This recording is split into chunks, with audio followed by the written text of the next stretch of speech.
Hey Mitch, come and record the Drift ad. Alright. Today's episode is brought to you in part by Drift Outfitters in downtown Toronto, Ontario. Drift Outfitters is your source for all things fly fishing. From waders and boots to thread and feathers, Drift has it all. Check in on their website for the latest updates and policies regarding shopping during the pandemic. Curbside pickup for your online and phone orders is a great way to get the gear you need, and they're shipping for free across Canada on orders over $100. Visit driftoutfitters.com to learn more. driftoutfitters.com.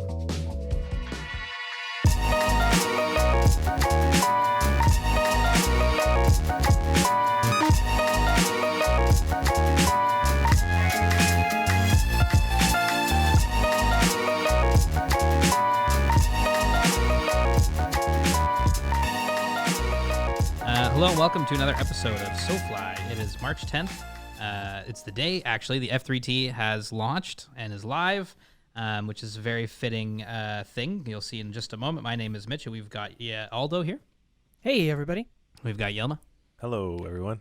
I almost said Yelma first, and then I went, Aldo? I don't know why I did that. I think it's because of where you're at on my screen. It's really tripping me out. Anyways, thank you, everybody, for tuning in to another show. We're super excited today to be talking with an F3T filmmaker, Jessica Haydahl Richardson. Grew up in Vancouver, British Columbia, and currently resides in the Bitterroot Valley of Montana. She's got a diploma in professional photo imaging and a degree in business admin, specializing in marketing and advertising. Jessica earned her degree while playing Division I women's hockey on scholarship at Wayne State University in Detroit. She's photographed for a wide variety of companies within the outdoor and sporting industries. Companies like the NHL, if you've ever heard of it, Getty Images, Berkeley, Abu Garcia, G. Loomis, Costa Sunglasses, and many more. She currently works as a professional commercial fishing photographer for both the conventional fishing and fly fishing sides of the industry. She also contributes editorial photography full-time to various magazines. Photography and filmmaking has taken Jessica to some really incredible places and given her some amazing experiences over her 15 years of shooting, some of which we'll be talking about today. Her style is more photojournalistic, what you might call run and gun, capturing moments that unfold in front of her lens. And a couple fun facts: she's obsessed with building bikes, riding them, and also talking about them. And Jessica and her husband have 2 Labrador retrievers they call the girls, and she's kind of obsessed with both of them too. Jessica, welcome to the show. Thanks, I appreciate it, and thanks for having me. And gosh, I'm now embarrassed that I gave you such a long bio. No, that's great. I love setting it up. Just kind of obsessed with the dogs, or totally obsessed? Because like lab retrievers are the best. Oh yeah, no. We call them the girls. They're basically our children, and they're the sweetest. I mean, I think I'm biased, but they're the sweetest girls ever, and I think everybody loves them too, because anytime I'm anywhere and the windows are rolled down, like everybody like comes to the car and they're trying to pet my dog. Totally. So Totally. yeah, they're sweet, and I'm very lucky. So Love it. That's awesome. Hey, congrats! Your film's out today. Yes.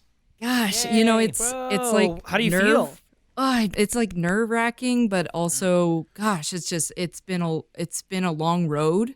So the crazy thing is, I shot this film in 2019.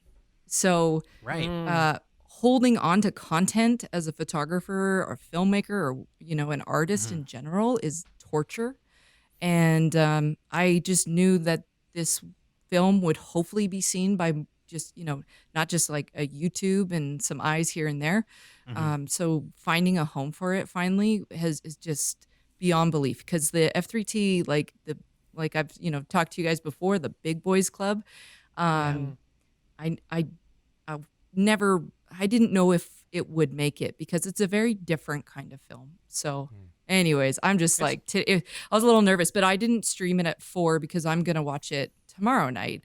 I've got, my husband and I are going to watch it tomorrow night. So I thought it did strike 4 o'clock, and then all of a sudden there was all these like Instagram messages and stuff like that. So that's pretty cool. That's awesome. That's great. That's awesome. Yeah. It's a great film. Everybody listening, go check it out at flyfilmtour.com. Get tickets and check it out, because it's awesome.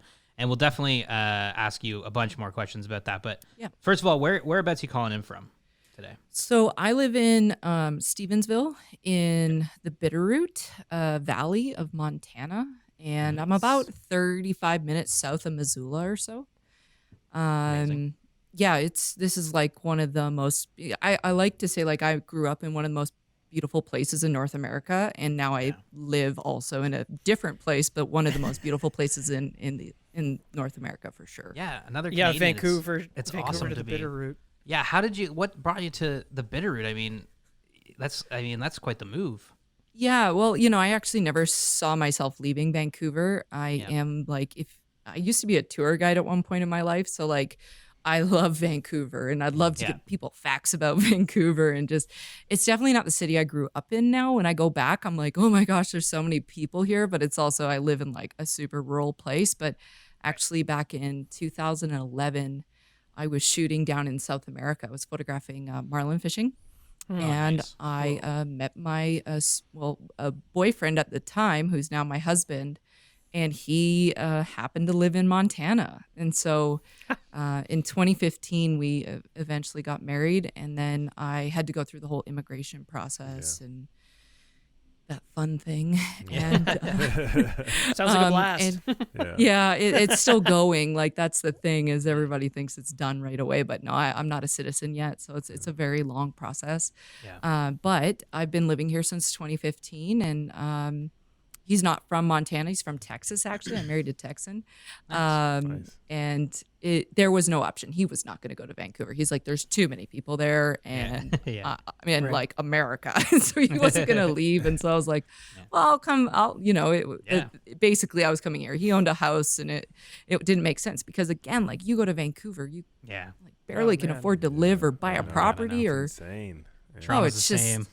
It's crazy. And so again, like not the city I grew up in, a city that I'll always love. I mean, I go see my family as much as I can, but it's so busy now. It's just crazy. Yeah. I mean, I have to admit, as a Canadian, haven't been to Vancouver. What? Sorry. Well, I mean, and I don't, it's actually like super normal, I think, for a lot of Canadians never to fully travel the country because you think about like how big our provinces are. I've never been to the east coast of Canada. It's on my bucket list. It's crazy to think it's on my bucket list to go to Newfoundland. I've been to Ontario many times, but I can't say I've been to Saskatchewan. I haven't been to PEI. I mean, Northwest Territories. We could just list off all the places we've never been. Totally. Yeah, that's true. Actually, it's a really many good point. places to go. But Montana is definitely a nice place to be residing. I mean, there's some good fishing down there. Have you been fishing lately? Like, what's the fishing like right now? Is it kind of just stand still? So I actually just started back up again. So I have yet to get out. Basically, took the whole month of February off because our winters, like, and I don't know if I'm sure you've learned about the Bitterroot, and I actually have listened to one of your podcasts, a podcast a while ago that interviewed. We had Chad from the Bitterroot. Lolo, and actually so funny because I remember saying to a friend a while back when I listened to that one, I'm like, I just learned a lot about the Bitterroot. Oh, man, awesome. And from a history teacher who broke it down He's perfectly. So, I just feel like I just need to go up there and sit in his shop and be like, okay, can you give me some more facts about this area? Like I know about Lewis and Clark and all that, but and Sacagawea and how historical this place is. But generally like weather-wise, because we are in a banana belt here, so where the rest of Montana is generally like freezing cold all year round. We have very low precipitation rates. Coming from Vancouver, that's crazy to me that we like barely get rain here. And because of that, and we have a massive mountain peaks, the Bitterroot Mountains. So, the peak actually outside my window of my house is 8,500 feet. And we sit about 3,400 feet here at my house.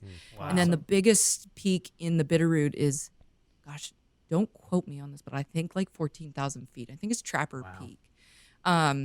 Could be like 10. But anyways, that's super high. So rain shadow effect comes in here. We get a lot of storms come over from Idaho. Actually, anytime I talk to my mom in Vancouver and she's just told me there's a big storm, it usually hits us 2 days later or a day later. Right. So, we get those, the weather kind of rolls off the Pacific and makes it this way and hits the mountain ranges and then it snows on the mountains, and anyways, the valley stays pretty dry. So very long story short, our winters are variable. So January is beautiful. We had it in the 40s and maybe even the 50s Fahrenheit. Yes, I have converted to Fahrenheit after living there for so long. I finally gave in. But then February, we're very possible that we're minus 25. Like then it sets in. And then rolling on March, I actually said to someone at the grocery store today. I'm like, oh, it's beautiful out. It's 57 degrees. And they're like, don't jinx it. So it could change. And we usually get like a fake spring and then it will get cold. But I probably won't start back into getting myself out on the river probably till the squalla hatch. So end of March, April, the squalla hatch is it's not a very fished hatch due to like tourism hatch. It's a very fished local hatch, I would say, because it is so variable. You literally have to wake up in the morning and be like, oh, this might be the day. Go out there and try it, because it's not one that like our salmon flies where it's very predictable. This hatch is like, and even like Chad had said that one time that they haven't eaten all winter. Or they haven't eaten bugs all winter, so they're ready just to chomp down on these. So, anyways, I fished a whole bunch in January. I fished, actually was in Canada for Christmas. I came and quarantined and did that whole thing, and I managed to stay for a month and a half. Nice. So I could be with my family. And then fished January, and now just taking some time off and waiting for it to warm back up. So Sorry, that was long. No, that's good. No, that's great. No, it's good. It's really nice to hear, like about the upcoming season, because like it's still. I mean, we're like I would say, it's still kind of a ways out to trout opener in Ontario, but I don't know. We're excited. Trout opener for us is end of April, so I think that Ontario has way harsher winters than where most of Montana. Anytime I go to Ontario, it's like it's pretty brutal. Brutal winters. Yeah, it's pretty bad. But this year hasn't been too bad, to be honest with you. It's but kind of scary at the same time. Okay, so how about we go right back then to how did you get into fly fishing at all? Like, how did that start? Yeah, well, actually, I never even thought about fly fishing until I moved to Montana. I wouldn't say until I moved to Montana, until I met my husband, and I started visiting Montana. So in 2012. Is when I first started coming here. Had never been to Montana in my life, and I had met him in South America. We finished our trip down there. I was on a massive 150-foot ship photographing marlin for a company, and he used to run. My husband used to run a private marlin fishing operation for about 15 years in Panama. So it was a private timeshare buy-in. So we had 10 owners, 10 shares. There was a 90-foot mothership and 2 sport boats, and he ran the operation, and he ran one of the main boats. Wow. And so like they just happened to be anchored here, and I was like anchored here. I met him randomly. But anyways, so I came up in the spring of 2012, and we would go camping a ton. And then he would always have a fly rod with him, and then he would go out there and fly fish, and I would just kind of like stand around and watch. I'm like, or take pictures. I'm like, oh, I kind of want to learn, but I couldn't learn from him. So he's a terrible teacher. So I just said to him, I was like, look, I want to fly fish. And so he bought me a kit, like sent me over to Grizzly Hackle in Missoula and lined me up with a nice fly rod and stuff. And then I actually, his whole family, they are really good fly fishermen. Even my sister-in-law is a really good fly fisherwoman. Yeah. And anyways, we booked a trip. I booked a trip with my sister-in-law, and it was the guide that showed me how to at least get fishing. Like that was the whole thing. You can be a terrible caster, but if you do go out with a guide on a boat, the best thing is he'll get you fishing. So you might cast terribly, you might set hooks terribly, you might not quite get it, but at least you can start fishing. Yeah. And so it was that, and then beers and a glass of wine in the backyard in the summer, just practicing my double hauls, and that's kind of how I learned. And so it kind of came out of nowhere. I didn't even really, because like Vancouver, we don't have a lot of trout stuff specifically, more like salmon runoff back into the river systems, right? Or what does everybody fish for off of like Jericho Beach and stuff, or on the North Shore? It's all a sea run cutthroat and stuff like that. So I would see the guys out there, back in the day, but I'm like, what are they fishing for? And I knew what fly fishing was. I just had never done it myself personally. So, but I had been in the fishing industry since 2008. Yeah. Okay. So that came first then. That was the first kind of thing. Yeah. I went to photography school. I finished university in the States and finished college and as a female athlete, that's it for you.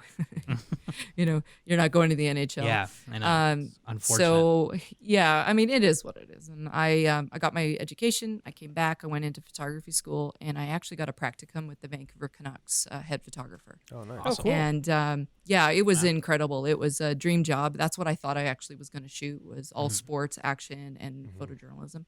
But NHL guys really love to fish, along with a lot of athletes. So I actually got sent my very first photography fishing trip up to Haydal, Queen Charlotte Islands. Amazing. Yeah, I mean, like one of the most, one of the most remote, amazing places. If you're a Canadian, that is a bucket list place to visit. It is a good for your soul place. The Haida people that I've met are incredible people. But this fishing lodge is on Langara Island, the tip of nowhere. It's you in Japan, or you can see Alaska. And I have actually been shooting for that fishing lodge since 2008, and last year was the first year I couldn't work for them because of COVID. Oh, right. Right. Because Haida shut down. Yeah.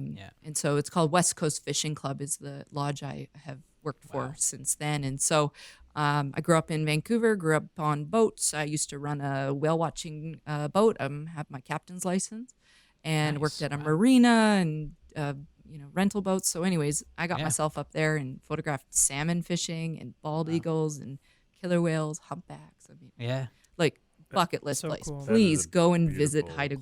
Oh yeah. No, that's Helicopter. that is definitely a place to check out. Wow. Yeah, so you fly in on a helicopter. So cool. You fly up on these like private planes they have, and then they chopper you into the lodge. And the amount of like heli shoots, that's before drones Right. were like a consumer thing. Yeah, I always yeah, yeah. joke, like I'm like, they would put me in a helicopter to shoot. Now we have these like So little cool. drones to Yeah, fly Yeah, around. exactly. Oh my god, that's so rad. Yeah, the ad, So that the ad so budgets, I'd been Sorry. no I was going to say, Continue. you reminded me because when I started in advertising, the ad budgets were extremely high because we had to use helicopters to shoot from. But now it's just, you know. Now it's just drones. But I still think, like, as a photographer, even as a filmmaker, I just think that filming out of or photographing out of a helicopter, even though it can be nerve-wracking at times and stuff like that, I think it's just way more easy, or it's easy for me because you can see everything, your peripheral vision, you can talk to the pilot about, so you're doing one task. I also was like not a gamer. So like I feel like people who are like really good at video games are really good at flying drones. So like I am fine at flying a drone. It's not my most favorite thing to do. I feel like as a photographer now in the industry, I'm asked to do like a lot, Can you shoot video? Can you shoot stills? Oh, by the way, can you fly a drone while you're out there? And it's like, I have two hands. Yeah, So, exactly. Yeah. But if you don't adapt, you die in the industry. So you have to adapt, right?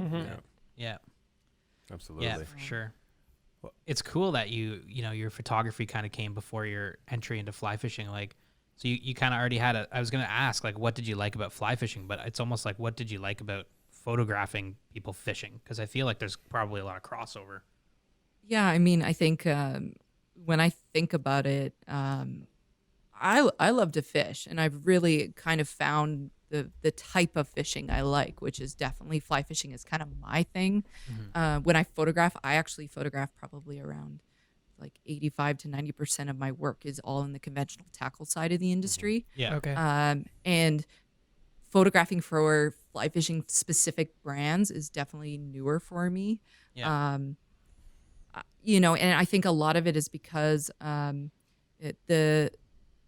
lot of the fly fishing brands maybe don't have the budgets that, say, the larger Must brands have, that, or like the something like bass that. guys, the offshore guys. Yeah. Conventional tackle brands just have much more money, and it's crazy because the fly fishing brands I do shoot for are generally owned by a larger brand, like owned by a conventional tackle brand, basically. Yeah. Yeah, I can imagine so, like, Berkeley power baits or rods or whatever would have a Well, much larger and budget than Fish Berkeley, Pond. Abu, Fenwick, Yeah. Hardy now, Right. Gray's Fly Fishing, Right. Hodgman Suits. They're all owned by one company, Pure Fishing. Right. So I do work for them, but then I photograph for G. Loomis, which is owned by Shimano. So if you think about it, like there's when you do start to work for brands that might own fly fishing companies, there tends to be more money that goes into their marketing budgets and an allocation for imagery and content, basically. So I love photographing fly fishing. I like it's definitely more artful. You can at times be incredibly creative. I feel like I do love photographing bass fishing though. I just got off the plane on Monday. I was in Alabama, my first time to Alabama.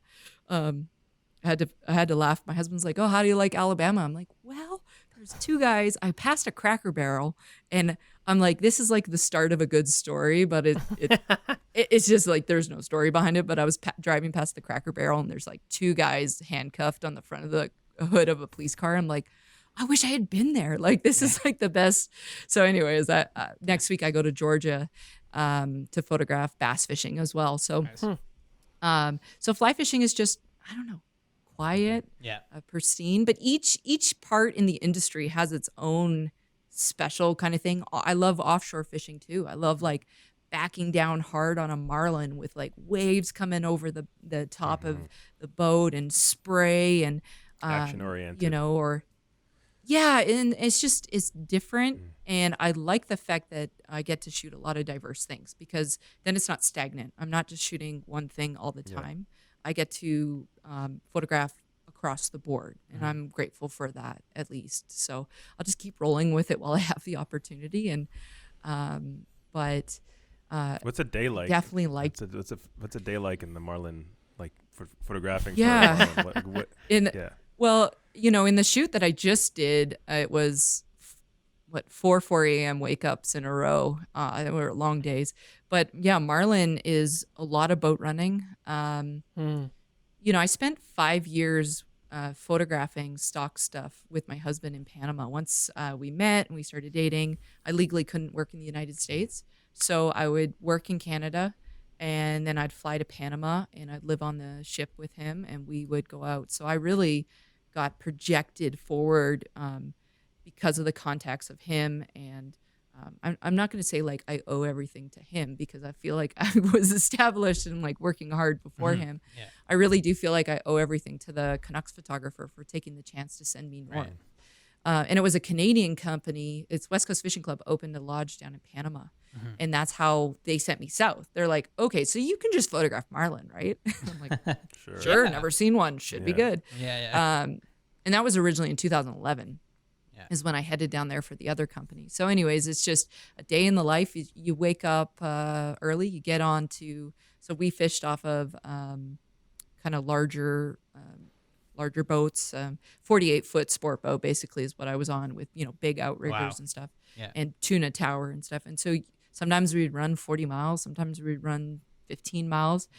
In Panama, it was specifically live baiting. So, as we're running out there, that's the time my equipment is generally trying to acclimatize to the humidity. Right. So, you know, in a Pelican case out on the deck. And then we go out there and we fish. And I think to really be a successful offshore photographer or filmmaker, you have to just put in the time. And I'm grateful that I had an opportunity for almost 5 years to put in the time. I mean, we fished almost 200 days a year. Wow. So yeah, we'd fly down, we'd do that for 40 days at a time. And then I'd fly back to Vancouver and photograph weddings, engagement photos. Real estate was a huge moneymaker for me in Vancouver. I can see why. You know, so photograph tons of stuff. Wedding season, I'd usually photograph up there, and then I get sent south again. And I go shoot it's a full year. His private.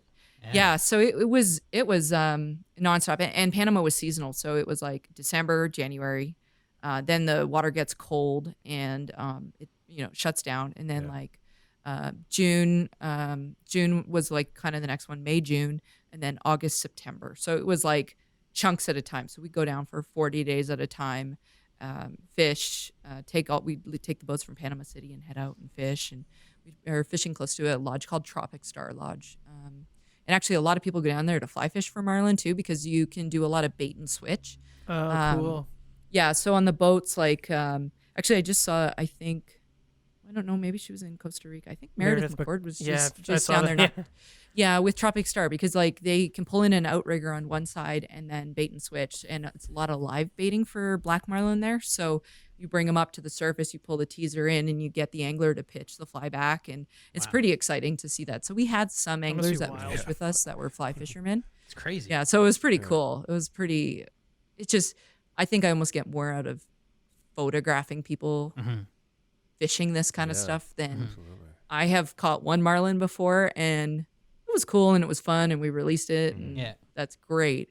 But I have more memories of the imagery taken and like being a part of these fights, and then like photographing it, and then when you get the shot, you're like, I just get more excited about totally. that. And I don't need to land. I'm not that mad at the fish. Yeah. Yeah. So, anyways, Man. I was lucky, very lucky. That's an awesome gig, like going down, for almost like 200 days a year. That's crazy, fishing on those boats. That's wild.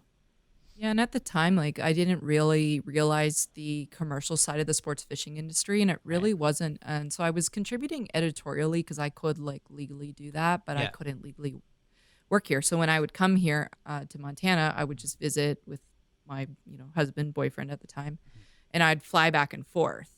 So I'd fly out for a couple weeks, and then I'd go back to Vancouver and work. And so it really wasn't until 2015 is when we got married that I could actually start building my business here. And it was kind of like, well, what do you want to do? And I was like, well, should I shoot weddings? I'm kind of over weddings. I have all these opportunities suddenly coming up in the fishing industry, and it was kind of a no-brainer.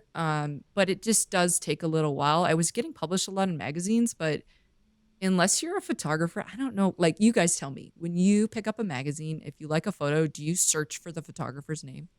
Probably Good not. point. It's a good point. I only do because I guess my history as an art director, I would look up, if I like the photo, I want to see more, and then the aesthetic, it'll influence me. So I kind of do personally. I honestly do not, and that's a good point because you're right. You're just kind of like, that's a cool. But I'm one out picture, of 4 people, and you kind of just carry on. Yeah, I'm sure some people do, but And that's the thing is like I do because I just want to know who the people are, and then I go and look them up on social media, and I kind of go from there. But again, that like it helps you stay current in the industry with some of the editors that I work with, and it actually was one of the editors. I'm actually seeing him next week on a photo shoot. He doesn't work for that particular magazine anymore, but he's the one who like pitched me to a company, and then all of a sudden I get a call from a company. And then it snowballed from there, and working in like the commercial side of the industry, because I was still supplementing with other types of photography. And I do truly think like if you want to be a outdoor photographer, whether that's sports fishing, whether that's like mountaineering or whatever you want to photograph, I really think you just need to be a photographer, and you need to shoot and be as diverse as possible to make yourself the best photographer possible. And so I'm grateful for weddings because, I mean, I was a portrait photographer in a day. I was a landscape photographer in a day, food, macro. Lifestyle almost. Yeah, lifestyle, photojournalism. Yep.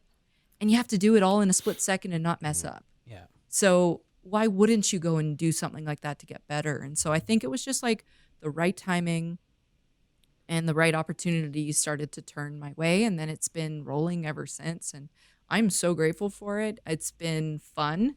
I have no idea how long this train will go, but we're just gonna ride it until. You know what, Jessica? I think you're at a very good time to be an amazing fly fishing photographer. Your photos are awesome, and I ain't just saying that. They're beautiful, beautiful photos.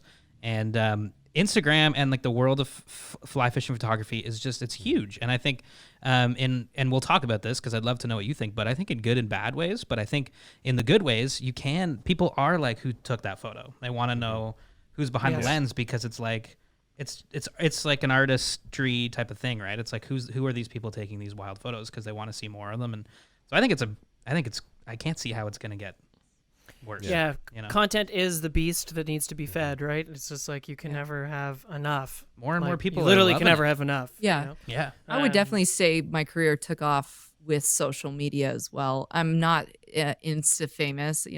It's taken me I don't know, when did Instagram come out? It's taken me like 6 years. I don't know how long Instagram's been out, but Yeah. to get to 5,000 followers, like I had to laugh that it's a grind. you know, I didn't get the algorithm. I didn't get I didn't Yeah. tune in at the right Yeah. time, and it all used Yeah. to be just like pictures with my iPhone. So, Yeah. And it also used to just be when you posted it. I mean, really, Instagram is 4 platforms now. You know, it's Exactly. your feed, your stories, Reels, Yep. and Instagram TV. So Oh, it's a whole bunch of work, it's but Yeah, and I it's mean- a whole bunch of work now. I don't take it like overly seriously or anything. I generally on my feed though. My feed, I post professional photos. Yeah. I don't post things that are from my iPhone anymore on my feed. At least I use that for I use stories for that. But I definitely have had clients now find me through Instagram. See, that's cool. And That's cool. over the last like 3 years, maybe it's been more of that, generating that. And so, yeah, I would say social media has definitely like propelled Yeah. that part of my career forward. And I would think that's like that for a lot of photographers in the industry too, That's cool. because that is the main platform other than TikTok, which I just got on TikTok the other day and I had to say like, I don't know actually how to TikTok. Yes, I have no idea. I have no idea. I know how to watch them, Yeah. but I also like monitor myself when I'm on it because Yeah. I'm like an hour can go Scroll. by. Yeah. It is actually kind It of is. strange how quickly an hour can go by on TikTok Yeah, it or is, like, Instagram Reels or whatever. Yeah. You know, same thing. Dangerous for children as far as Yeah, I'm yeah, concerned. yeah, I'm yeah. grateful I didn't have any of that kind know, of it's stuff. true, Like eh? Yeah, me honestly. too. Yeah. Because I find myself in it and I'm like, oh my gosh, okay, an hour's gone by. So I actually usually only like go on TikTok when I'm in the airports and I'm traveling. Yeah. Because I just don't click on the app. Yeah.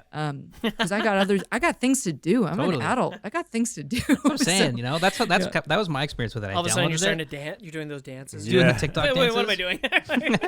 I don't- downloaded you know- I downloaded the app. I opened it, and then I immediately was like, "Why did I download this?" And I just deleted it immediately. I was like, "I don't need another app in my life. Like, what is going on?" I'm You know? just sticking with. You know, Yeah. I think it's amazing though how much courage and yeah. like self-assurance these children have. Like, Yeah. and when I say children, I'm saying like 30 or under. Yeah. Like I just like if we had that in my day, like where it was like this a lot of positive stuff. Yeah. There's also a lot of really bad Negative, things yeah. going on and like a lot of bad comments. And I wouldn't have been I- able to I still handle that can't as a handle kid that, or a yeah. teenager. Yeah, like I don't. Every once in a while, I'll get someone who says something like super rude on my Instagram. I just block and delete. Yeah, them. yeah, yeah. So I'm like, it's not. I'm not in the business. Of, Yeah, like, exactly. Yeah. dealing with this. Yeah, person. we don't know how to navigate that stuff. I think the Yeah. youngins are gonna have a whole new set of abilities. But do you have any like really memorable shoots from over the years that we can just chat about? I mean, I'm sure you do.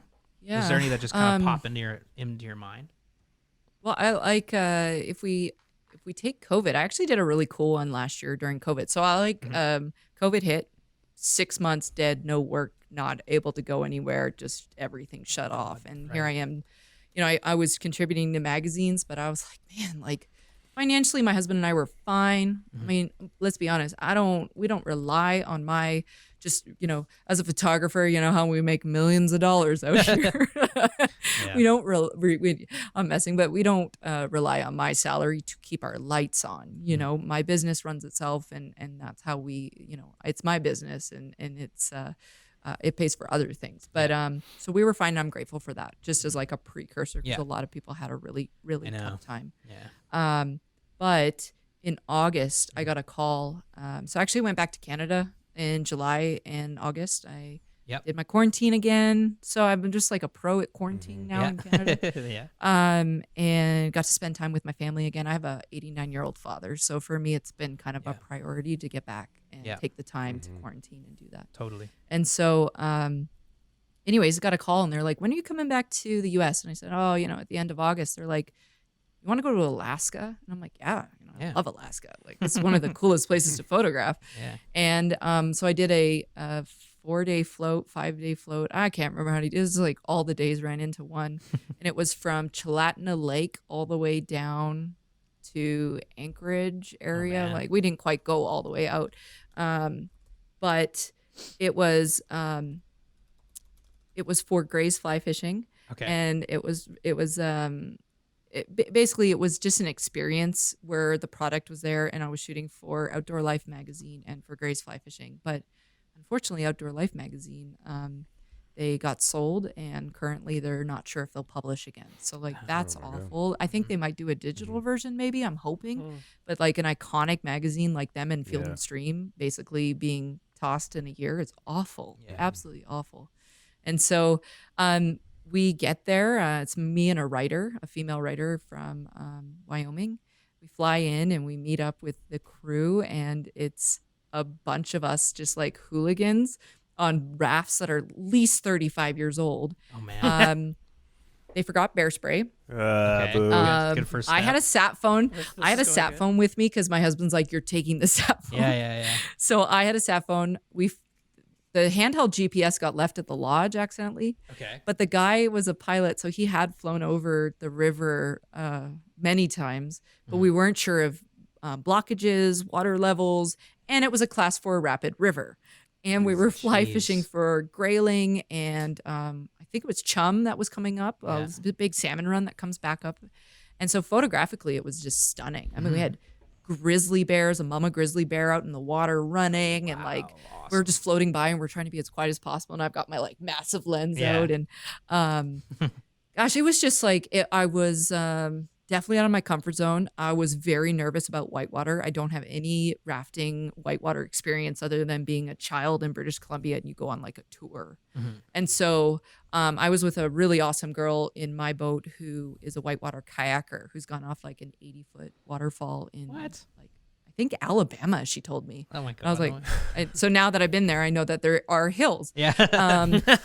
And so anyways, photographically, I think it was like one of the strongest assignments I've done in a long time in terms of like start to finish. I was told shoot everything from the lifestyle to the fish to the weather to the landscape. And so anyways, it just allowed me to be as creative as possible, but also camping, So cool.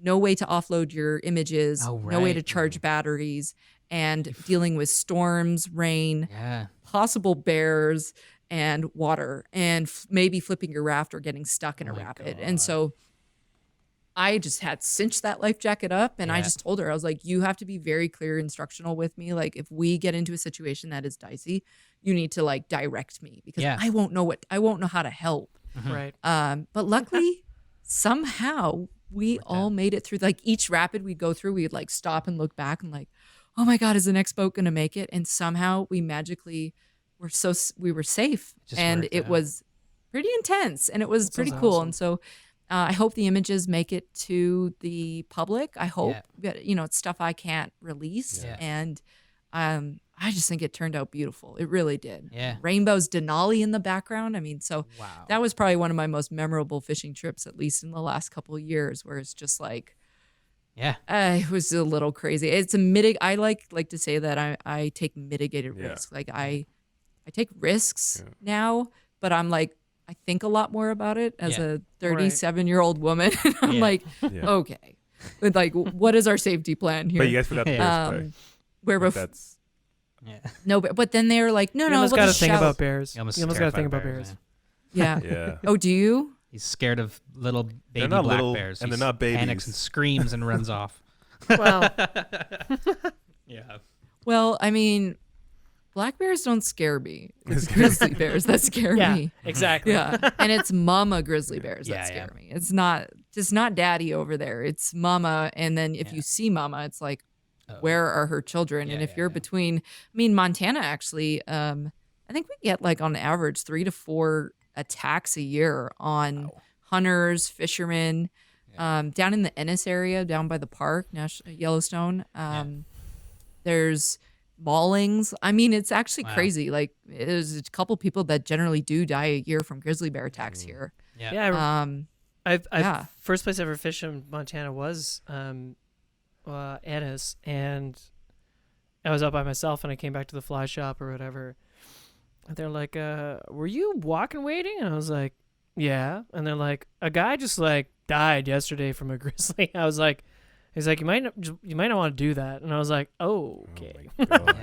Well, I was like, a lot of the times too, it's during hunting season. A hunter might have shot a deer or an elk or something, and then they're cleaning their and then they get attacked that way, or it's a mom and her cubs. So Yeah. Or it's like a really sick fisherman who like lands a bunch of fish. Yeah, sure. And he's I don't know. coated in fish. that's why Well, you get you know, attacked. but Alaskans have a Yeah. well, Alaskans have like a totally different view on grizzly bears. Like it's not the Okay. same here in Montana. I mean, I almost Right. feel like you know the photographs of like up in where is it? Like Cody or gosh. Yeah, There's Kodiak? there's that place that a lot of people go to fly fish for big char and rainbows and stuff like that. I can't remember what part of Alaska it is. Someone's King listening to something, this I right almost now wanna and say screaming Yeah. it to the radio. He's like, yeah, exactly. But like, there's famous photos of the fishermen Kenai? fishing. Kenai?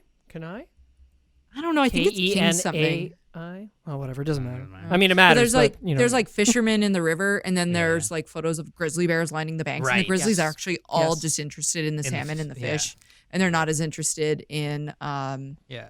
they're not interested in, Messing with the people. fishermen. Yeah. But Right. in my mind, they're ready to kill me. Yeah, exactly. Exactly.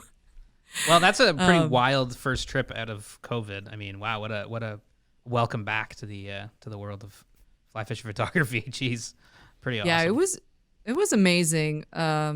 Looking back on it, I think I feel a little bad that I stressed out so much during the whole trip because I was just like, man, this is definitely slightly out of my element. Just being on the river for that long and not being able to charge batteries, and what if I lose a camera? What if a card goes down? What if I lose my whole kit? I could lose the whole trip. Like there was a lot of pre-planning and yeah. in that regard, like just how bet. am I going to get the images safely Oh, yeah. to my clients at that Yeah, point? exactly. Because they've just invested a ton of money. I mean, we actually flew into to Chalatenna Lake Lodge, and it's ran and owned by like really nice people. And so he flew us in with another guy, and as we're flying in, like they're talking on the radio, and I know the percentage of like bush plane deaths in Alaska, like it's Yeah. like the highest place in I think all of North America, because they have like the highest number of small planes in North America. Yeah. And anyways, full out storm with lightning and hail God. coming down, and these guys are talking. They're like, well, maybe we can find somewhere to land. Whoa. And they look at me, and I said, I'm like, just whatever the safest option is. Yeah. So Wow. anyways, we were just behind the storm, and we could look down and you could see the hail. And if that hail hits like a little plane like that, we're kind of not in a good situation. Yeah. So anyways, we finally land, and I just looked at the guy and I was like, I just felt really uncomfortable about that whole thing. yeah. Like lightning just like everywhere. And I was just like, what And that was am the I fly doing? in. That was the first moment. That was the flight into the lodge, and then we ended up getting delayed by a day just because of it was pouring with rain so much. Yeah. So the river had quite a bit of water in it, which was good, but we weren't sure about how much push it would have. Right. How would these class 4 rapids be class 4 rapids? And Yeah. they actually ended up only one of them was a super dicey rapid, but the girl I had, my oarsman, man, she's just Total she badass. nailed it. She just like turned us perfectly and dropped us through the chute. And Yeah. but she had given me like a talk before. She's like, okay, so if we Yeah. get stuck, This This is what what we we. need to do. Yeah. This is how this Yeah. is gonna work. yeah. So anyways, Jeez. yeah, it was a cool experience That's an for out of COVID 2020. And again, like I hope the images come out this year. So if you do see some crazy images for Gray's fly fishing, That's then you. that's Right on. Well, that's that shoot. Oh, well, yeah, that's We'll be that looking shoot. for that. eyes peeled for that for sure. 100%. Yeah. Okay, we're just going to take like a quick break, and then we're going to be right back to talk about your film in this year's F3T. Today's episode is brought to you in part by Gills Fly Fishing International. Gills Fly Fishing International provides the destination fly fishermen with the best personalized trip planning and booking experiences possible. And they run FFI Magazine, an online fly fishing magazine with articles from your favorite fly fishing writers. The magazine is filled with tips, trips, and tightline stories to get you jacked for your next adventure out on the water. Visit flyfishinginternational.com to learn more. That's flyfishinginternational.com. Okay, so the film, the F3T, this year, was that your first kind of foray into film making, or have you been kind of making films before that for a while? I know that was 2019 that you shot a lot of that footage in that trip. Yeah, so gosh, maybe in about 2017 is when companies started asking if I could shoot video. They're like, you can shoot video, right? Because, well, of course, video capabilities were put into all our cameras. Right. But I never really did anything with it. I'm a trained stills photographer. So I started YouTube University and graduated YouTube University. And so I'm currently I love enrolled, YouTube. actually. Yeah, you're me too. currently enrolled. Yeah. Yeah, I'm kinds of currently stuff. enrolled. Yeah. There's a joke in my family going on with my little nephew, my husband's brother's kid, and we're always saying that he's going to come up to us one day and be like, "Yeah, I finished YouTube." We're like, "What?" Yeah, I got to the end of YouTube. So, Can you What do I do now? yeah. So it was, I used to make some small, short little videos and stuff for clients when I was down in Panama. I'd put together, like through GoPros, basically, maybe a little bit on my handheld DSLR at the time before mirrorless was like a thing. Right. And then I'd edit it through iMovie. And I'd Yep. put it to music and I'd present them with images and they were paying to like have me down there to shoot full time. So like that was something I used to do. So I can't really say that was truly dabbling in like filmmaking. Yeah. So I started making some more stuff over the last couple years, and then I don't really have much of a presence on YouTube or anything like that. I post some videos here and there, but I decided that I wanted to tackle creating a film. And the thing is, like, I know how to work my cameras. I know how to film correctly. I know what the settings need to be. I know how to tell a story through photography, and I know how to cinematically make things pretty. And now it's just about, how do you tell a story through film? It's a little different, and there's so many more shots that you need to take. And so, 2019, this idea of Christmas Island came up, and I can't really, I'm not in a position where I'm like, I'm going to just drop like $5,000 and go fly to the Seychelles and go fishing myself personally. I just don't do that. I don't have time to do that. But if there's a situation where a trip comes up where I can go along on the trip and shoot, sell stock imagery, maybe I don't pay to be there, but I maybe pay for the flight there. I don't do that very often, but maybe once every couple years. Generally, I go places because companies send me there. Yeah. But if it's not that situation where I'm shooting on my own, then I'll just take that as a write-off and kind of go from there. Like I went to South Africa, not last summer, but the summer before. The same year I went to Christmas Island, I flew to South Africa for a month to go photographing Nice. crazy animals. Yeah. And it was a friend in the fishing industry that owned a lodge there. So it was like, you pay for your flight, you can come out and shoot for the lodge and have a private experience in South Africa at a private lodge for over a month. So That's great. sweet. These that guys just were in doesn't South Africa happen. at the same time. Yeah. Yeah. Oh, were you? Well, yeah. same time-ish. Then 2019, Mitch and 2019, Hilma went to go shoot a commercial for Coca-Cola down in South South Africa. Amazing. Africa. And actually Where ended did up you going guys fly go? fishing. We were in Cape Town. Cape Town, and we went fishing up in the Western Cape on God, I always forget the name of the rivers. The trout streams, basically, in the freestone streams. Beautiful, like the rainbows. It's fishing is crazy.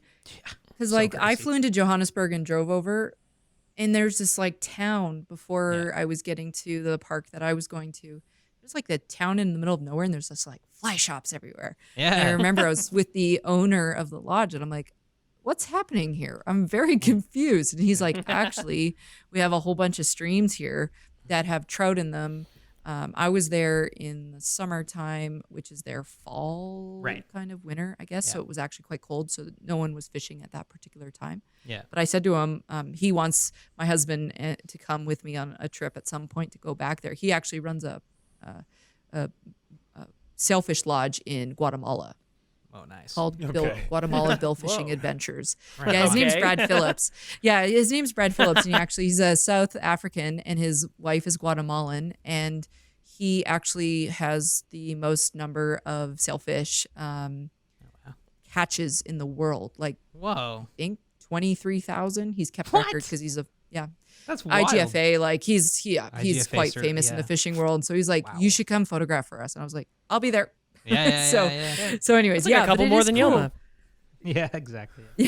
But it is like so cool that they suddenly have these trout streams in the middle of nowhere. Yeah. And you're like, what? I didn't do cool. my research. I didn't realize. So I had no idea either. Like we were flying over, and Yilma's like, "We're gonna go fly fishing," and I was like, "Oh, like the ocean?" And he's like, "For rainbow trout." I'm like, "What?" But it's just naive. Like I had no I know. idea. I said, why would I know? I said the same thing. They're like, Vilma's like, I booked this. It's gonna be awesome. Aldo, he's texting me. He's like, it's gonna be awesome. We're gonna go fly fishing. And I was like, oh, sick. Like you're gonna go like to the flats or something, or because I'm like ocean, sure. Yeah. He's like, no, we're going trout fishing. I was like, trout fishing. That's awesome. In the middle of nowhere, you're like, hold on. And my idea of South Africa was like totally different. And I was like, generally like by line. I just feel like in Canada, we generally have a pretty good idea and perception. Maybe this is totally off base, but I just feel like right. I think I know a lot about like the world and what it looks like. Yeah, I think so. Just from what we learn and even just how our news covers things. Mm-hmm. But I have to say, like, I actually did not realize that the eastern side of South Africa, I thought I was going to kind of like a little bit of a Sahara looking situation. Yeah. No. Trees, lush, super wooded, very lush, beautiful trees. I mean, I was pleasantly surprised, but also like, I was like, I'm just embarrassed. I really did. I know. Researcher. I know. I felt the same way. So, but it's a nice surprise because South Africa is just beautiful. Cape Town reminded me of California. Oh God, it was the best thing ever. Such a beautiful place. I know these guys are like. I can't wait to go. I think they would have. I think they would have stayed there, given the option. Yeah, can't wait to go back there. But okay, so this film. Sorry, I got tangent. No. That's what this whole thing's about. So fun. Yeah, that's what the whole thing. Dropped in the Pacific is the title, right? Yeah, Dropped in the Pacific. Can you give the listeners just a little bit of background about kind of how the trip itself unfolded? Like, was it like we're gonna go make a film, or was it like let's go do a trip? Oh, I'm gonna film it. I'm gonna make a film around that. Oh, sorry. Oh, that's okay. No problem at all. I want a dog, man. Hey. I gotta get a dog. You have 2 cats. Yeah. Until they bark. Bark. No. And I have 2 cats, but then I can get 2 dogs, and they can all be buddies. Yeah, they can, like the cats can play ride poker. the dogs. Can play poker. Cats and dogs playing poker. It's funny. We're in my studio, and I have the curtains drawn, so they can't even see out. And I live in a rural area, so what the heck are they barking at? Nothing. Like an owl or something. Oh, cool. I think they've stopped. Oh, hey, in your bed. Go lay down. I love it. No one listens to me either. It's just when my husband's he's down in Florida running a boat right now, and so anytime he's gone, I'm like, they don't listen to me. I mean, I love them, but they just walk all over me. So shut up, Mom. So how that was my joke. I don't know. Yeah, exactly. They're just like, feed us. It's like 3 a.m, and I get like a paw to the face. They're like, feed us.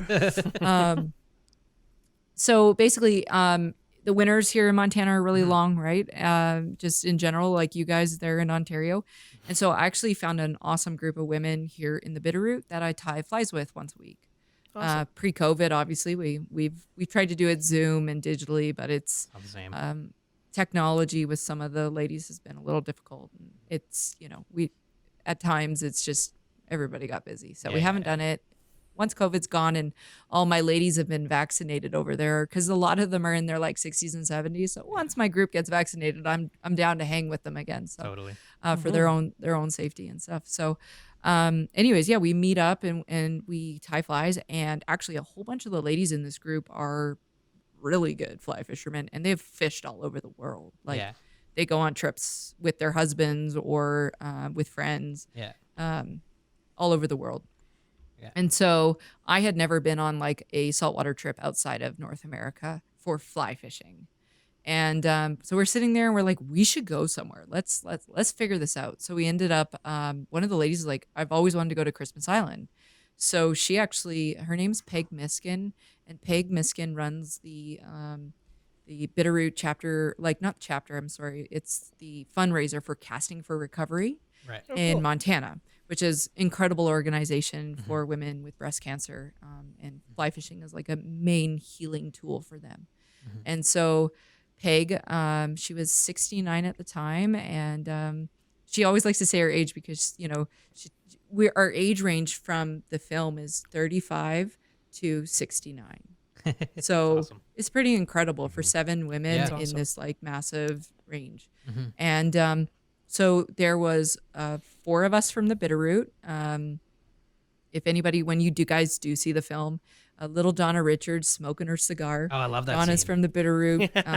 The Jenny, best. my friend Jenny, who catches a beautiful fish close to the end of the film, and then yes. Peg Miskin. That fish at And the so- end is so, oh man, that was awesome. Such a good moment. And Yeah, like, yeah, sorry. Yeah, Mitch. No, it's all good. Mitch and I have seen the film. Yilma has not. We will send you the film, Zilma. So we're lucky enough to see some of the footage, and yeah, Yeah. it's a great group. It really was. And, I went there with, so I told them, I'm like, look, I can't go on a vacation. Like, I'll go to shoot. And actually, I prefer to do that. So out of the whole trip there, I think it was 7 days or something like that. Yeah. I took 6 to film and 1 to fish. So I was like, well, I'm not going to come out here without experiencing it at least. Yeah. So I took 1 day to fish, and I met my goal for fishing. I wanted to tie my own flies and catch a bonefish on my own fly. Yeah. So I did it. Nice. I caught great. like maybe 3 bonefish or something. It was on. fine. I was happy. I caught a little sweet lips fish too. And Nice. I'm really not that mad at the fish. I get more excited. I feel like when someone else catches a fish, it's just as much my fish. Totally. There's more. I'm more excited and like jacked up for people when we share a fish story together and I can Yeah. capture it for them. Yeah. And so, yeah, we just, this idea came together. It came together really fast because this was probably in like March or sorry, not March. It would probably have been like January, February. And we headed out the end of April. So she did all the legwork. She started reaching out just to other women she knew who were really into fly fishing. And maybe they go on trips every year. And this is like a destination they've all wanted to go to.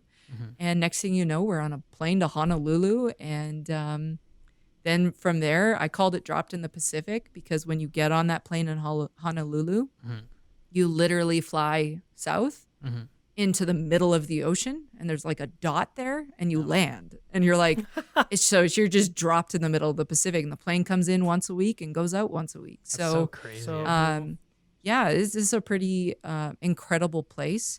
And in terms of the film, though, I told them that this was my goal. I want to film in one of the film tours. I want to make this happen. I don't know how it's going to happen. I don't know if my expectations are too high, but I just this is a goal. I'm going to do it. And generally, like, that's kind of my annoying little attitude is when I like pick something, I'm like, I'm going to do this. I usually go and do it. Yeah. Yeah. Like, so I went there. I learned a whole bunch. I learned that I set my expectations of what the film could be too much. I thought I could make this really in-depth, really like emotional film about these ladies and their ages and talking about being there, and I bit off a lot. I was also photographing for 2 editorial magazines while I was there for full feature stories. I wasn't writing the stories, but I was contributing the imagery. It was all set up ahead of time. I got some brands to send some product. So I had stock imagery. So I had this like list of everything I need to made. And then I made like a public declaration that I was going to shoot a film. So it's like, It's a lot of work. it was so much work. And in the film industry, I know why there's a lot of people on film shoots because A, it makes it better. And B, there's just a lot of work to be done. So with the advent of mirrorless cameras, it's pretty incredible how you can switch in and out of stills to video. And so, yeah, that's what I did. I followed each angler in the morning and the afternoon, switching anglers. And I didn't know what the film was going to be. And I think it turned out to be exactly what it needed to be. Just a stoke reel of women in an age range that we never see. And like I've said to you guys before, it's like my idea of like it's like my bro reel of women. It's like guys like slow motion and high-fiving, which it has its place. And we all love a good like slow motion. You know, but I actually had terrible fish luck. So every angler I would go with, it would like shut off for me. Towards the end of the trip, I was freaking out. It was probably not maybe that enjoyable to be around because like the pressure I had put on myself just to create this was like up here. And I was taking it very seriously. And I'm so grateful for those ladies. They're all wonderful and just great. And were telling me just to like pump the brakes. You're okay. We'll get this. And they didn't go with the expectations of making a film. They went on a vacation. And so I also had to be careful because don't want to like make it unenjoyable for them. Of course. Um, And so it was really hard. I would like to say I enjoyed myself there, but I didn't. I was working my butt off. And did I enjoy what we saw, the culture, the atmosphere, the people were wonderful, the place was beautiful. I took that all in. But so yeah, just went and created a film. And then actually in 2019, I had put together more of a 10-minute version of this film, and I submitted it to the IF4 and the F3T. And it was turned down by both. And I was crushed. I knew I didn't make a masterpiece, but I knew I kind of made something that was different, that we don't see this age range. We don't see a group of women doing that. And I thought maybe that as an intriguing thought would be enough to kind of allow me to push this story forward. So we did some, I was crushed. I was really upset because also I set this goal and I said, well, I did the best I could. And I knew it wasn't like a masterpiece. It was what it was, documenting basically their trip. So actually the long version of it is a bit different. It doesn't have as much flow. There's more storytelling. There's more talking and talking about like emotion and how they feel. And so I sat on the content. I sat on the film. The editorial article came out, or the couple of editorial articles came out. I started putting out some stock imagery, but still holding it back because I'm like, I just feel like it has a higher purpose. I was going to put it in the Orvis 50/50, but which I think has a great place. But my thing was, I don't just want women to see this. I just want everybody to see this. And so I was really let down. And it wasn't until rolling into December of 2019, Paul called me. And he goes, hey, I hear you have a film. And I'm like, yeah, you guys saw it last year. And you said, I'm like, you said no. And he goes, I never saw it. So somehow, I don't know exactly what happened, but somehow not that many people saw it. So I'm not really sure how the selection went in the previous years, but there was something happened and not many people saw it. But Paul called me, and I owe so much to Paul because he's like, I think we can make it better. And I said, okay. I'm all ears. Let's cut it down to 5 minutes. And I'm like, oh my God, that's so much. It's so hard to cut 5 minutes. But like Paul, like there's such a benefit to working with other people who have an eye, who have creativity, and also who are really good storytellers. And I feel like I took the film as far as I could. And I did like use the people around me to like help break it down. But I actually should have really reached out to maybe more filmmakers in the industry. And been like, I need help to create this into something different. But Paul, he really was like, he went through the film over and over again, pushed it to other people, got more responses, and then finally came back to me and said, like, these are the key phrases, Jess. Like, these are what we resonate with. This is what we feel. Like when Donna says, like, this is my first trip without my husband. I was just going to say that. Yeah, it's like breaking it down into like really basic things. And then we built it back around that. We built it back around these main phrases. And then Paul's like, we're getting you sponsors. Because at this point, I just paid everything out of pocket. So he started approaching sponsors. I reached, so I'm in an awkward position because as a contract worker and a photographer, I don't want to be calling up these people that I work for full time and be like, hey, you want to send me some free money? I don't feel comfortable with that because that's not my job. Normally, my job is to go work for them. And so actually, G. Loomis jumped on board right away. I have a great relationship with them. Red over at G. Loomis is wonderful. And he's always been a huge supporter in my work. And he was like, I'll give you my editor. And I was like, oh, that's awesome. Okay. So actually there's an editor. He's in Ontario actually. Oh, nice. And so cool. I shipped him the hard drive. He went through and did my sound correction and just like color correction stuff that I really am not great at for filmmaking. And so he kind of just changed, like just tweaked it so it's clean as it can be. The music's clean, And from there, I just think the version that we have now, the 5-minute version, which is like upbeat, that was the main thing. Paul's like, let's just keep it going. We want a film that transitions. And a lot of people don't think about this, but you have to create films that can help in a film tour that maybe they're an amazing standalone piece, but the way Paul explained it is like, it has to be a whole cohesive unit. This tour, all the films, they need to mesh together. And I imagine films get cut because maybe they don't find the place where they can mesh with all the other films, which is not something I ever thought of. I'm like, it's like one big you just film submit almost. these awesome films, right? Yeah. And so, anyways, I'm rambling now, but he just, he really helped me and He's awesome. helped me to see that it doesn't need to be anything more. The film can be just exactly what it is. These amazing women who we all have a tie with Casting for Recovery. And some of them have been participants. A lot of people donate their time. I donate my film, like I make films for them when they have the fundraiser here. And so there was like this really cool tie and core tie-in with the women. And again, featuring women that are of a very wide age range and a group of women had never been done for the film festival before. Yeah. So well, like when you say like, you know, you didn't think or like talking about emotion within the film, exactly that moment where she says like, this is my first trip, you know, like abroad without my husband, and she's smoking stogies and stuff. I'm like, this is totally emotional. Like even I showed my girlfriend, she's like, oh my God, this is like the nicest thing I've ever seen. And I'm like, she was like so stoked on it. And I'm like, it is. It's such a sweet moment, you know? So you have the film is awesome. Great moments in there.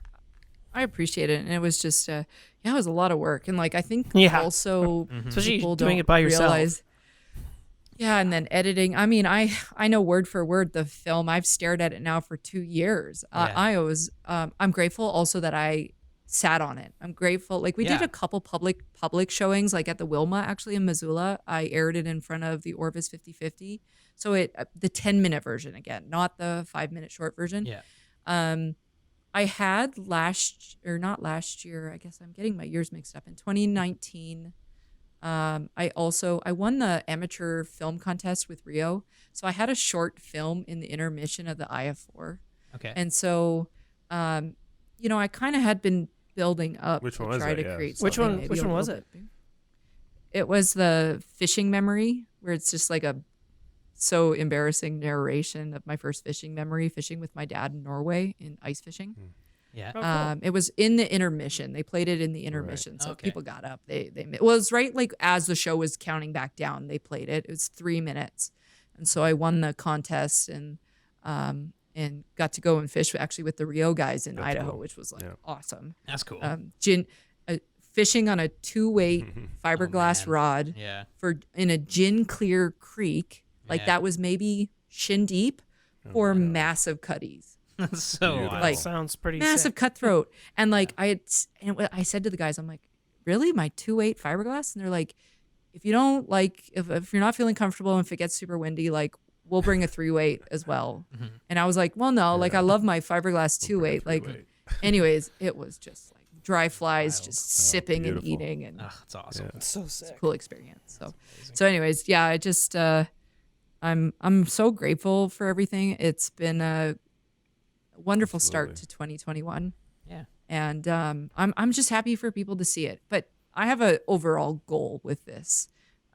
It's great to be one of the first females to have a film in the tour and have an all-female cast. That's wonderful. But it doesn't really mean much to me if we don't have maybe at least 2 more females submitting films next year. Yeah. Right. Or 3 more women. Because what's the point in the end? Yeah. Like, my hope is this can generate more women to create more content.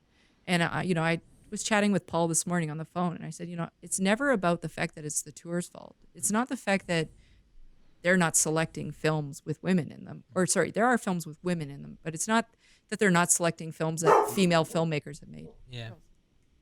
I said, it's up to us. It's females aren't making this content. And I can actually hear coyotes. Whoa. There's coyotes outside. Oh man. There's coyotes hey, outside. can you get over She here? says. That's cool. There's coyotes outside. So sorry. So anyways, like it's just that. It comes down to that. It comes down to a call to action. Yeah. I mean, it is interesting about representation, right? And it's like, I think that's what the first thing I kind of noticed about your film, obviously, it's like, whoa, it's a group of women. But to your point, and you've brought it up a couple times, it's just the age range, which you don't really see, and in media, I guess. Or I don't know, maybe I'm wrong. Maybe at one time it was all, the old boys club, and now it's reverted to like young people fishing, but are we missing something about not including that kind of content? I think so. Oh, completely. I think like if you think about it, there's a lot of women in the fly fishing industry. I said on the short interview I did with you guys before that I think fly fishing, out of all the industries I work in, all the fishing industries I work in, I think fly fishing so far is the most inclusive. Is it perfect? No. But is it miles ahead of like bass fishing, 100%. offshore fishing? Right. I mean, the offshore fishing world over sexualizes women absolutely horribly. Yes. To the point where like I make decisions on what companies I work for when I shoot offshore You fishing. mean you don't There's shoot in a G-string? That's holding not a what it's marlin? like. And it's Yilma tough. does. It's tough. Yeah. Yeah. Okay. Well, that would be interesting. Yeah. You might get sunburned, but like I hate to say it, like because I am a proud like feminist, but like I guess when I work in an industry where I know who the end advertise, like who the client is, who they're trying to advertise to. Yeah, it bothers me that I'm working my butt off to try to like be taken seriously, to have my work represented, and we're trying to like push us forward as women. And I don't care if you wear your bikini and G-string and fish in it, but just know the people you're fishing with, like know your market. Yeah. And I mean, I have been at billfish tournaments where I have old dudes walking by with their iPads yelling at us to show our what, and it's like, man. I'm like, I don't know. I wasn't That's raised whack. like that. Like, I'm out here to work full time. Like, Yeah. And so, So I feel whack. like that. I don't find that in the fly fishing industry necessarily. Like, I don't find like super objectifying images of women currently. Like maybe there was in the past, but I do feel like the fly fishing industry is quite a bit ahead in terms of inclusion, because who is the number one market, or who's the quickest growing market in the fly fishing industry? It's women. Yeah. Totally. So do they always advertise to women? Not completely. But there's so many women that fish that you would never even know of, and like different age ranges, but who is marketed the most? It's generally like the faces we see, the women we see all the time, and all of them, like, it's great. And there's no problem with that. But there are a lot of women who are older who go and do these trips and fly fish and have been fly fishing for like 20, 30 years, and they're not represented. Yeah. And so I don't know, it's interesting, but again, like I've found more inclusion in this industry, in the fly fishing industry, more women's groups, more fly fishing groups, more tying groups. Yeah. I just did a float on the Smith last year with a group of 8 women and wrote a short little essay in Fly Fusion magazine. Oh, nice. That's just out right now, on that trip. And gosh, it was just so nice. It's different. It's kind of like being part of my sports team again back in college. You know, this is kind of this inclusion feeling. Yeah. And I don't get that in the saltwater industry, but that's why I make choices to only shoot for brands that I feel like are representing the way I think that people should be represented. I hate to say it like that, because I know people get mad and they're like, you can't just be a feminist and have restrictions and all this. Well, yeah, I know. But it's very overly complicated, but Yeah. I don't know. I just it bothers me that like someone my dad's age would yell at me with an iPad at like a definitely. billfish tournament just because they have money. yeah. Yeah, it's Not to great. that guy. I just no, it's 100%. just like not okay. No, it's probably not, the guy probably has a couple daughters Yeah. too. It's Like so you never greasy think and about that weird, kind of stuff. It's just sick and gross and It is. well, Well, so anyways. But I think generally, I mean, you're hopeful about kind of where fly fishing is headed, at least. Totally. I think that so like I think that there are just so many women and young girls and older women, and there are groups for us and a way for us to connect, and I think that is incredible. And I think that that's only going to continue, especially even with like Zoom, like the amount of groups that I sat on calls with, or even like United Women on the Fly, with is ran by Heather Hodson. Heather has been a massive supporter of mine. Jen Ripple, like an iconic person in the industry who has pioneered us forward.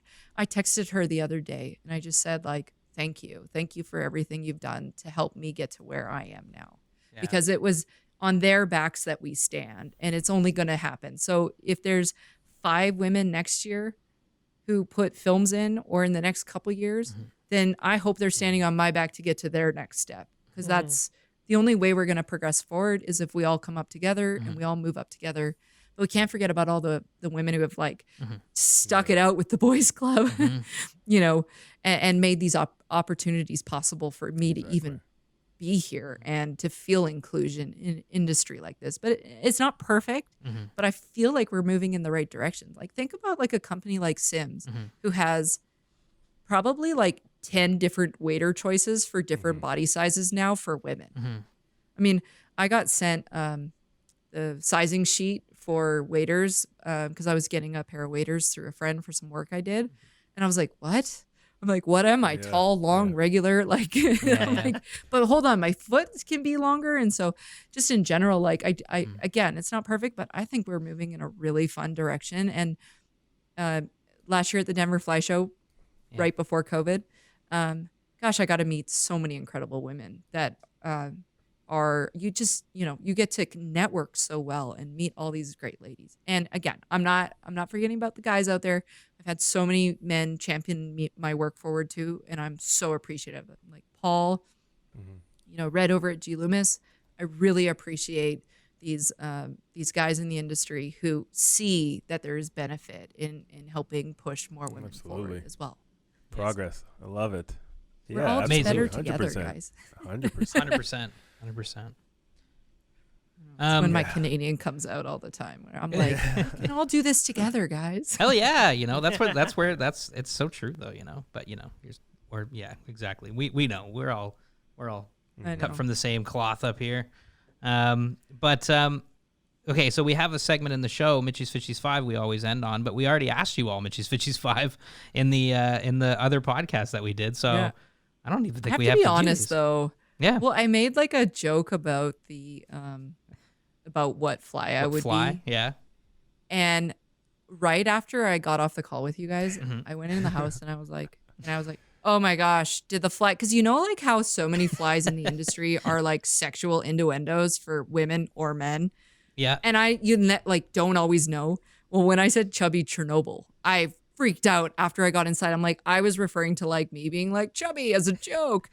And then I was like, oh my God, is that a reference to a male anatomy? No, I didn't take it that way. I freaked out and I was like, so I like feverishly got on the phone. I'm texting my friends and I'm like, someone needs to like look up the history of fly fishing and tell me where that fly came from right now because I feel like I just like embarrassed myself completely. It was awesome. It was hilarious. No. Yeah, that's and just then Mitch's pet name for me. Yeah, that's all. Okay. Well, my friend messaged me. One of my friends who she knows every answer in the fly fishing industry on like the history. Yeah. She messaged and she goes, "No, it pertains to like a big a juicy fly that totally. And so, anyways, I was like, oh gosh, thank goodness. It was good. And then someone released an article the other day, like kind of talking about that. Yeah. And it was on Facebook. Someone released an article talking about like, should flies be renamed? Which I mean, I have no opinion on that right now. I didn't see that. But I saw did you see that? I saw that earlier this week. Yeah. It's interesting because you're right. Like, imagine let's say I have a daughter one day and I bring her into the fly shop. I'm like, pick out your favorite sex dungeon, and she's like, what? Yeah. But I guess the same thing could be said about, if I brought my son in there too, or whatever they identify as. But there are some names that barely legal that I don't know. It's kind of weird. You know what I mean? Yeah, no, totally, creepy, exactly. And totally. Yeah, and so I read Sex Dungeon is kind of gender neutral, but barely legal is, I don't know. Yeah, it's weird. I never thought of that. Exactly. And so that's why I was like, oh my gosh, did I just put my foot in my mouth? And I was trying to be cheeky and funny, and then I was like, oh gosh. See, the barely legal, I thought it just meant it was a really effective fly. Like, my brain is too Mitch. pure I for don't this know. world. I'm with you. Guys. Yeah. Yeah. I don't know. Yeah, that's an I guess you get article. It's an interesting thought, though, yeah. Yeah. But I guess if you invent it, I guess you get to name it. But so is your answer still Chubby Chernobyl, or would you change it? Were you like, actually, for the fly? Well, I actually think I'd change it. Okay. I think I would be. This is the moment. Okay, yeah. So I was thinking. Yeah. I think I would be a San Juan worm. Nice. And the reason is A, the easiest thing to tie, the quickest thing to tie. Yeah. And when nothing else works underneath and fishing is slow, yeah. I Sorry. San Juan to the rescue. No. It's okay. Yeah. When everything is slow, you just always just tie on a worm. Oh, You're like, yeah. well, if Here we they're go. not going to Hey, eat anything else, you might as well just put on a worm. And an So I indicator. feel like it's just like a Hail Mary. Yeah, totally. So I decided that's what I think I would be, because it also is like the quickest, easiest thing to tie, and then you just like burn the edges and you're fishing. We're going to be using Love some that. squirmies San and Juan some worm. San That's a great Juans, one. coming up this month. Coming up. Yeah, next month. Pretty soon. Yeah. Where are you guys? Yeah, where are you guys fishing, or Local- is it going to be local local? river, yeah. I guess It'll be trout obviously, opener until near the border on opens. one of our favorite rivers down here, and the Credit River will be fishing opener for sure at the end of April. With lots of squirmy worms. There are a few rivers that stay open, like a few Lake Ontario tribs that Yeah, stay for open steelhead. for steelhead. So if the Yeah. water levels, because right now we're melting. Yeah. Right now we're melting. Yes, yeah. Yeah. You're We don't melting. obviously have runoff like you guys have runoff, but we do have a Yeah. week or two there that gets, when the ice breaks up, things are kind of whack. But we'll probably be on the river for steelhead anyway. Maybe beginning of April, we'll see. But then everything opens at the end of April, so yeah, we'll be back to our resident trout fishing. Me too. I really like early season. It's come to be kind of my favorite time of the year. We just get so hot here so quick. Yeah. So it's take it all in. like Very really short. our trout season's really short. Mhm. Like it opens in Yeah. April and closes in the end of September. But really, Wow. if we're being conscious in Southern Ontario, like around Toronto anyway, Yeah, we have like the water warms up 2 pretty months, quick. yeah. Like by June, it's hot, so Yeah. we can't really fish for trout around here. Yeah. Ethically anyway. And a question. Mhm. So in terms of like steelhead on the East Coast, I'm not really sure. Like, is it similar to Pacific Northwest in terms of how you fish them? Like two-handed rod? Are you Totally. you swinging flies and like same idea? Yeah. Swinging. Yeah, you can imagine single there's hand, but a bunch of different sizes of tributaries coming out of Yeah. the Great Lakes. So there are some where they're quite small, so you'll be on a single hander. But nymphing and generally such. speaking, us three, we tend to like to swing flies, whether on a single hander or a two hander. But generally speaking, Yeah. we all fish spay because it's just fun, and I would say the main difference is the color choices, where you get those really loud color choices out west. I'm not saying they don't work here. We definitely tend to the Tone it more back. drab, black olives type thing. Black Interesting. olives, more natural, tend to work a little bit more than the Greens. crazy pinks and purples. But People use 'em. Purples I don't and, know, man. yeah. I love a hobo spay though. People I don't use know. them. I Yeah. just like the muted colors. But yeah, steelhead season. Yeah, definitely. It's fun. Fall steelhead is the move, like around here. But spring steelhead is fun because you kind of get both worlds. You get the ones coming up and you get the dropbacks at the same time, which is fun. Yeah. Well, I know, like after going to school in Michigan, I didn't know about fly fishing, wasn't into it, but now I like have researched it a ton. I'm like, darn it, like I wish I was into fly fishing because there's so much good fishing up there, and Yeah.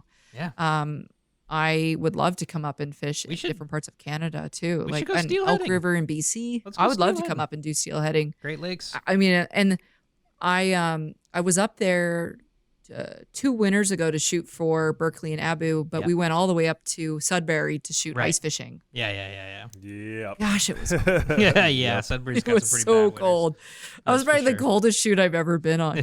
But yeah, I've yet to. I used to go to Barrie, Ontario, actually quite Nice. a bit as a kid.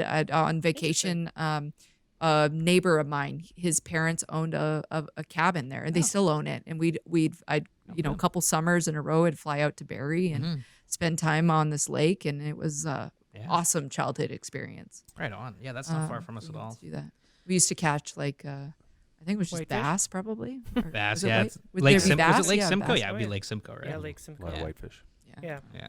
Can't remember. We should But, definitely go steelheading one day. We'll be happy to have you up here again. You can come. We'll also be happy to come down there. and we'll be That's what yeah, I'm saying. geez, obviously. Yeah. Come down here and we can do some trout spay down here, or just fish the Bitterroot, the big hole for man. grailing. You can catch grailing in Oh. the big hole, Ooh, the Gilbert Beaverhead. wants to beaverhead. catch a grayling. Yeah, Yeah. that's Yeah, Bucket list. That'd be so come cool. out here. Um, It's actually cool because I think we're one of the. Don't quote me on this. Maybe the most Grayling, western yeah. state to catch grailing in. Oh, I cool. think. Nice. Well, Nice. in the lower 48. Yeah, You know. yeah. Yeah, totally. I think so. They're amazing, and The first one I caught here in the Big Hole, I actually was by myself and I caught it. I'm like, what is that? And then I was like, did I just catch a grayling? Yeah, that's and crazy. it was just like selfie, like trying to take a selfie with my iPhone. So awesome. But it is pretty cool to catch them on the Big Hole for sure. Awesome. Jessica, is there anything you would like to plug right now? If this is a time to just, direct people towards, direct people towards, wherever they can find your stuff. We'll definitely post flyfilmtour.com. Everybody go buy tickets and watch the film right now. 'Cause it's amazing. Please do. Yes. And not just to watch my film, but to support all the films. Like, the amount of work that I put into it, I just managed just like 4 times the amount for half of those other films that are like big budget films, and like the Martin Luther King Jr. one. Yeah. I mean, it's just like, Super gosh, cool. the amount of work that probably went into that. And so please do. I think it's actually super cool that it's online. You can sit in the comfort of your own home. You can purchase tickets, and it's good between March 10th and I believe April 4th. April I 4th. believe. Yep. April 4th. And so it launched today on the 10th. Yep. And you can view it anytime in that time. And I feel like you can almost rewatch it too. Yeah, I'm I not think sure how that works. Yeah. Yeah. There's some contests and then you can enter yourself in, win some stuff. Yeah. totally win some swag, and Win then some stuff. yeah, and so please check them out. Also check out the F3T. I put out a here's a thing to everybody listening is that if you like the films you see, go on to Instagram, look up the filmmakers, and go check them out. Because Yeah. I think they all deserve to. So wait till those credits roll and look for a name, and go on Instagram and check them out, because some of them are insanely talented who don't just make these kind of films, but also like shoot stills or shoot other kind of films. Yeah. So like there's a challenge. Like I said about the magazine cover. Does anybody look for the name? Go look at the names of Totally. these people. Totally. It's worth it. It really is. It is. And and there's that. And then people can find me on Instagram. On Instagram I go by Haydal Photo, or you can just put my name in, Jessica Haydal. I'm the only one in the world, Yeah. so you'll find me there. And it's Hay, and then the Norwegian spelling of Dahl, Dahl. Awesome. And so I'm there. And if anybody ever has any Underwater. camera Oh, questions, wait, you're not asking me. anything Sorry. like that, just hit me up. Underwater, yeah. We'll put a link to your Instagram as well. We'll post we'll tag you on our channel so people can find you there as well. If everybody's listening, but everybody check out Jessica's photography, because amazing stuff. Like, you take just beautiful pictures, and I'm really excited that we got to meet you through the F3T and kind of connect our worlds. And thank you so much for coming on the show again. Totally, guys. It's been wonderful, and it's great to chat with some Canadians for a while. I don't get that very often. Totally. Appreciate it. Absolutely. Yeah, awesome. all right, Awesome. well, Thanks, Jessica. Yeah. Thanks, Jessica. Have a great night, and Yeah, stay away from those please coyotes do, outside. 'cause, Yeah. Well, yes. Thank you. Awesome. Yeah, appreciate it, guys. Awesome. Thanks. Jessica was awesome. It was a great show. Super fun. Really cool. Yeah, I love chatting about all the fishing trips she's been on, and recently, especially because, man, again, being locked down is the worst. Yeah. What a cool light. Man, your first photography gig is with the Vancouver Canucks. Yeah, it's great. Yeah. Pretty cool. Super really cool. Super cool. And then they're Yeah. like, yeah, you want to come to Haydal with us? I was like, Okay. yeah, Yeah. I absolutely want to. Yeah. I guess. Yeah. I guess. Yeah, gosh. But everybody listening, you might have noticed we had a new sponsor halfway through the show, and we're gonna have him join us actually any second now, so we can just chat with him. There he is. Gil. We got a new sponsor on the podcast, and we've got Gil here from Fly Fishing International. Gil's Fly Fishing International. Gil, welcome. Hey, nice to meet you. Well, let's try that one more time. No, that's perfect. I liked that. That was good. Why don't you just tell everybody a little bit, like, top line about what FFI is? We're a fly fishing travel company. We're based out of Toronto, Ontario. The trips that you guys host are absolutely amazing, and they're all over the world. Yeah, so we work with operations around the world. I've got a strong background with Australia fisheries and stuff. Yep. So coming from that sort of part of the world, I was able to bring a lot of those cool places and cool experiences over here with me. Yeah. I mean, it's rad. You've got a roster of trips. Yeah. You got a roster of trips internationally, but you also have some pretty cool, working on some pretty cool things here at home. not only like on the West Coast, but also here in Ontario, which I find pretty interesting. I like the idea of, we've been on some pretty rad trips in Northern Ontario, and I think people should come here as a destination. I think it is just as wild as some of those wild places that we talk about. It's just that we're from here, so it doesn't seem as wild, but, it is. It is, yeah. After going on these trips, it's like, it's opened my eyes to how beautiful it is. So I think it's cool that not only you're like an international travel company, but you're based in Toronto and selling trips from Ontario and around the world. Of course, like you said, you've had a background in Australia, and I remember you and I first met. You were just coming into Drift Outfitters, and I was working there at the time. Yeah. And then to see the progression from then to now to launching the magazine and the company is really cool. But then I started following you on Instagram, and I'm like, is this guy going to all these places? And like, you got a permit and this, and you're like in Australia, and you're in the jungle, and you're up north, and I'm like, damn, this guy's going to a lot of places. So yeah, it's pretty cool how many trips. I mean, it sucks that COVID happened when you finally got certified. But I know when things get smoothed out, like you've got some pretty rad offerings around the world, which is really cool.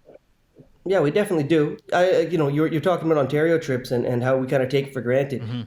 The one cool thing about COVID is I've actually had the opportunity to meet people and to explore, a whole bunch of Google Maps. But I've got probably 65 spots pinned right now on my my little to-do list and everything. From Manitoulin all the way up to Thunder Bay down to Nipigon. There's an operation we're looking at working with on the Nipigon River, Quebec Lodge. Nice. So we've got a really busy, let's see how COVID goes, but we've got potentially a really busy spring going. I'm stoked. Exploring your backyard is the best. a whole nother level. Yeah. What really got me was we sent Dan out here. We sent Dan, our cameraman, to Nipigon last year, and I think it was 2 days of pike fishing. He had 6 pike over 40 inches landed, the biggest one going 46. Wow. I mean, dude, I've fished a lot of pike. I don't think I've ever caught 6 pike over 40 inches in 2 days before. Yeah. And here he's doing it, within driving distance of Thunder where Bay? we live. Yeah. Pretty cool. Yeah, Gord Ellis, we had on the show 2 episodes ago. He was talking about the Quebec Lodge on the Nipigon, so that's pretty cool. Yeah. Yeah, I've actually he's got an article coming out on Thunder Bay Nipigon Steelhead in our April edition. Boom. There you go. So is the magazine it's online? Is it in print? Like, how often does it come out? So it's you can find it at ffimagazine.com. We come out with new content every 2 months. It's a little bit of a mix between a traditional magazine and a blog sort of. It's sort of, if you go to our page, you're going to see, and it kind of looks like a blog. It's got the layout sort of like a blog would be, but we're throwing up like 20 pieces of content at once, and it happens sort of as an edition. So every 2 months we throw up a new edition. We got a message from our editor. We've got a cover. We've got all our magazines, all our articles laid out in by section and everything, and we're actually hoping to offer a flipbook version for people that want to subscribe. Nice. Awesome. Completely free if you don't want to, but if you do want to subscribe, leave us your email address, and you guys can download whatever content you want to view it for later. Nice. Wicked. Yeah, my flipbook hasn't been opened, so this is a reason to open it up again. There you go. Yeah, and of course, we're gonna be linking out to where people can find FFI in the show notes of this, and also obviously in the ads, and also on our website. But follow along with Fly Fishing International, because you guys are like hosting amazing trips, and it's definitely an exciting time, especially coming out of COVID. Everybody's itching to travel. I think check out Gil's Fly Fishing International, because you got to get out and do a trip after COVID's over. Everybody's getting antsed. But Gil, before we go, I want to ask you one thing. If you were a fly pattern, what would you be? What fly best represents you? What's the gill? What's the gill? What would you be? Oh man. I love that your name is Gil and you're a fly fisher though too. All right. Well, I don't know what fly pattern I'd be, but if I had to name one fly pattern that I really like, maybe it's gonna I'd be, I guess, a bunny leech. Catches everything. Yeah. There you go. Simple to draw. Yep. And I like to tie them with the 2 tails that kick off each other. Yep. Nice big head on it, so it gets that pump going. Yeah. Nice. But I don't know. I've always liked the bunny leech. I sort love of my it. version of the I love it, man. Yeah. I love it. It's amazing. Gil, thanks for chatting with us, man. And thanks for being a new sponsor on the show. We're so excited to be thanks, to be man. helping. It's gonna be great. Us Guys, Toronto people got to stick together. You know Gotta what I mean? stick together. Go Yeah, Leafs, go. that's right. Yeah. Rock and roll. All right, buddy. Thanks, All man. right. Thanks, guys. See you, All man. right. Well, Gil, that was awesome. Jessica, that was awesome. What a show. Thanks everybody for listening. And Super show. like we, I think if you want to hear more from Jessica and her Fishies 5, go back and listen to the bonus episode we released on March 12th. Yeah. Yeah. March 12th. Go back 3 and days listen to ago. that episode. Yeah, a couple days ago Friday we released an episode. So go listen to that because you'll hear Jessica's Mitchie's Fishies 5 and they're great. And all the other filmmakers from the F3T, and check out flyfilmtour.com to get your tickets to the F3T this year and check out all the films. Check out Jessica's film. It is awesome. And that's it, man. That's all the plugs. And everybody, thanks for listening. We love you for listening to us, Yes. supporting SoFly. Aw, We're that was from very, Aldo, very folks. happy. Thanks, everybody. I don't know if that That's it for- translates on a recording, Yeah. but I just Oh, get yeah, you can hear that. You can hear It was that. a virtual COVID kiss. That is it for me, Mitch. Aldo? Hey, thanks everybody. Oh my God. Yilma? Bye. Thanks for listening. Take care. Oh, baby, I hear the blues are calling. The salad and scrambled eggs.